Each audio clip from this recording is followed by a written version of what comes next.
Bueno, el Centro del Puente cumplió 10 años que está en Chaco, porque en Corrientes lleva unos años, mucho menos en realidad, pero hacen un trabajo increíble con las personas mayores en todo lo que tiene que ver, no solo cuando hablamos de rehabilitación y de terapias, sino de bienestar, de esa posibilidad que tenemos por allí, o que tienen las personas mayores, de sociabilizar con los demás, que por ahí, a ver, cuando uno llega a una cierta edad, por ahí su familia tiene muchas actividades y se queda solito en casa. Bueno, si te vas al puente eso no te va a pasar.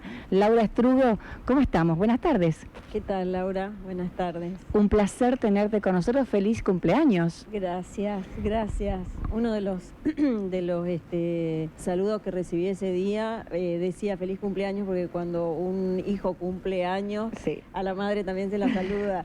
Y así es, el puente es, yo siempre digo, mi hijo menor, y una gran satisfacción.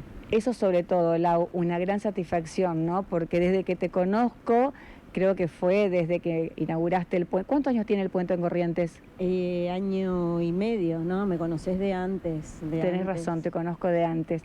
Pero de todas maneras... Pero también fue a raíz del puente. Por eso, fue a raíz del puente. Pero digo, ¿cómo fue que nace el puente?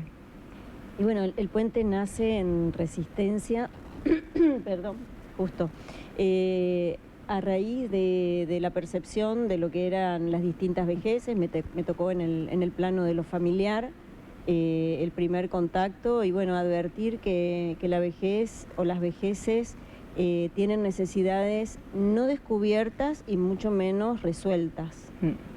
Ahora, como psicóloga y Neuropsicóloga. Y neuropsicóloga, ¿te es más fácil este contacto con las vejeces?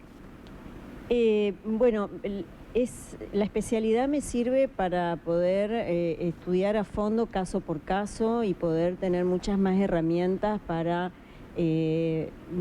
diferenciar lo que son diagnósticos de tipo emocional, de tipo conductual, y verificar su base neurológica en algunos casos, ¿no es cierto? Y bueno, y poder tener un abordaje mucho más completo de la persona mayor. Porque por ahí, cuando uno piensa en una institución de esta naturaleza, Lau, piensa solamente en una persona mayor que necesita rehabilitación por alguna determinada enfermedad, qué sé yo, una ACV, una caída y demás, pero en realidad ustedes hacen de todo, hasta ayudan a las personas mayores simplemente a pasar tiempo acompañados, ¿verdad? Sí, el puente es un centro integral de atención al adulto mayor. Lo primero que se hace es la recepción del paciente y un abordaje que mira todo el espectro en el que está inserto, ¿no? O sea, su contención social, su situación familiar, su estado emocional, físico, cognitivo y funcional desde el punto de vista kinésico, ¿no es cierto? Cómo camina, cómo se mueve y cuánto riesgo de caída hay, cómo está su salud, cuánto tiene de control médico. Algunas personas son muy prolijas en cuanto a los controles clínicos, otras menos. Si ha visto un neurólogo, que a esta altura de la vida es algo muy importante. Y bueno, y luego la fase emocional, el bienestar, la percepción de la propia calidad de vida del adulto mayor.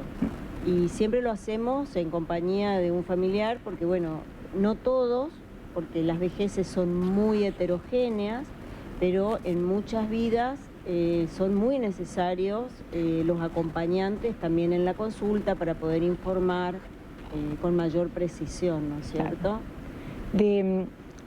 Cuando vos ves a tus pacientes o a las personas que concurren al centro, ¿de qué edades estamos hablando, Lau? ¿Y de qué condición de salud o emocional estamos hablando? Bueno, fíjate, te voy a contestar, pero fíjate lo heterogéneo que es, que en Resistencia, que cumplimos 10 años, las personas están agrupadas en más de 12 grupos. Es mucho. Y que los grupos están vinculados a las diferencias en cuanto a las necesidades y a la situación de cada persona. Entonces, el rango etario, la edad, quizás es el factor menos definitorio. La mayoría de la gente que nos consulta está entre los 70 y los 95, la mayoría de la gente que nos consulta. Y las razones pueden ser desde la soledad no deseada, el aislamiento, la percepción de los hijos de que se están quedando, de que están encerrados, la percepción de ellos mismos de que van perdiendo algunas funciones cognitivas, como que no me acuerdo las cosas, como que me las tienen que repetir, o percepción de parte de los hijos de que dice cosas, por ejemplo, nunca comí tal comida que en realidad la come siempre. Claro. Y luego personas que simplemente requieren actividad física adaptada para adultos mayores en un contexto de adultos mayores, porque ir a un gimnasio común, que estaría muy bien, pero compartir las clases con personas de menor edad, los hace a veces sentir incómodos porque claramente que la velocidad, la fuerza y demás son cosas que se van perdiendo a lo largo de los años. Laura, te escucho y te hacía la pregunta de la edad porque me diste en la clave, 70 a 95 años. Esto nos demuestra de que vivimos mucho más en este tiempo.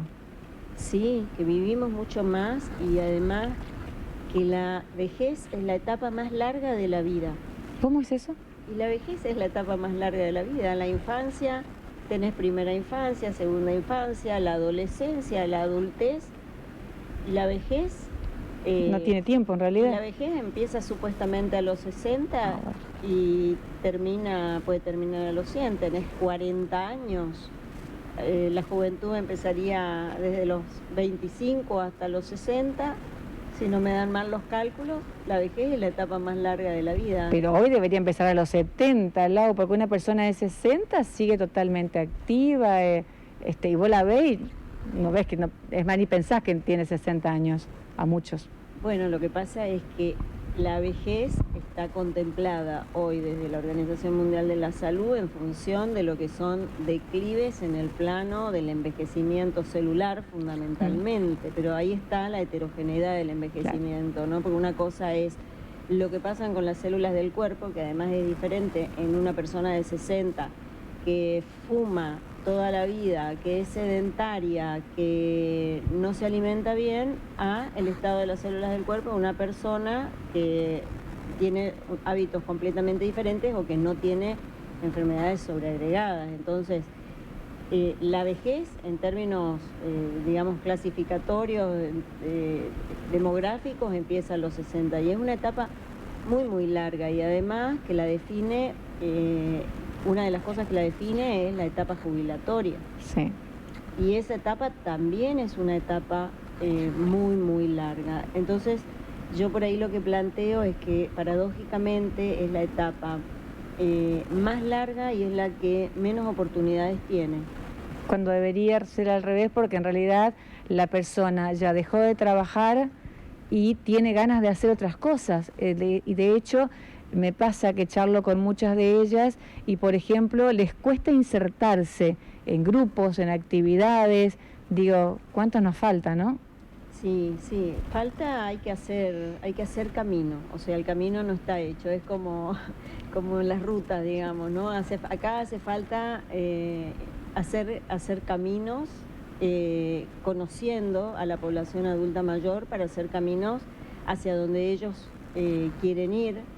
Y construirlo social y culturalmente. Y este es un trabajo que tenemos que hacer en términos de todos, ¿no? En términos conjuntos, las entidades gubernamentales, no gubernamentales, los ámbitos privados, la gente en general, exponer los adultos mayores cuáles son sus necesidades, qué es lo que les está haciendo falta para que los profesionales que trabajamos o las otras personas que trabajamos en función de eso podamos tener más información y más herramientas para construirlos. ¿Cómo es trabajar con las personas mayores, Lau? Y bueno, a mí me gusta mucho trabajar con las personas mayores porque es una mezcla de muchas cosas. Primero, que cada persona ha hecho un recorrido vital tan diferente que es una caja de sorpresas.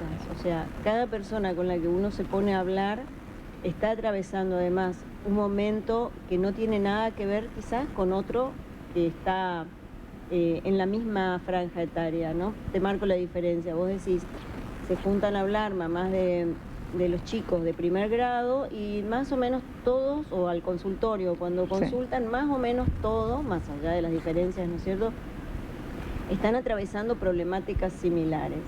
Los adultos mayores tienen historias de vida tan distintas que son una caja de sorpresa, y a mí me generan entusiasmo, curiosidad, mucha ternura, porque muchas veces estas historias de vida están contadas hasta con dificultades o no. Para mí es muy satisfactorio y, no sé, es una población con la que intercambio mucho amor en el abordaje hacia ellos, y eso nos hace sentir muy bien a ellos y a mí. ¿Cómo hacemos para encontrarte o para encontrar el puente? Si por allí tenemos alguna duda, tener alguna persona mayor, que no hace falta que esté en una condición como que tenga Alzheimer o que tenga demencia o que tenga algún problema, simplemente que querramos dentro de la familia que sociabilice con sus pares. ¿Cómo hacemos? Sí, de hecho la mayoría de las personas de acá de Corrientes que concurren al puente justamente se caracterizan por eso, ¿no? La búsqueda de un espacio de socialización. Y hacen de todo. Y hacen de todo, y como hacen de todo, digamos, el grupo es heterogéneo, pero al mismo tiempo súper compatible, ¿no? Nos pueden encontrar en 9 de julio 236, y nuestro celular es 3794-266-921. Y también en las redes, ¿en Instagram están como El Puente? Sí, y en Facebook también, y si no en la página del puente, que es www.elpuenteadultosmayores.com.ar. Lau, un placer siempre charlar con vos. Siempre digo, das mucha paz, mucha tranquilidad. Me imagino lo que debe ser tu paciente, ¿no? Igual para mí, Lau, siempre es súper agradable la charla contigo. Muchas gracias por tu tiempo. A vos.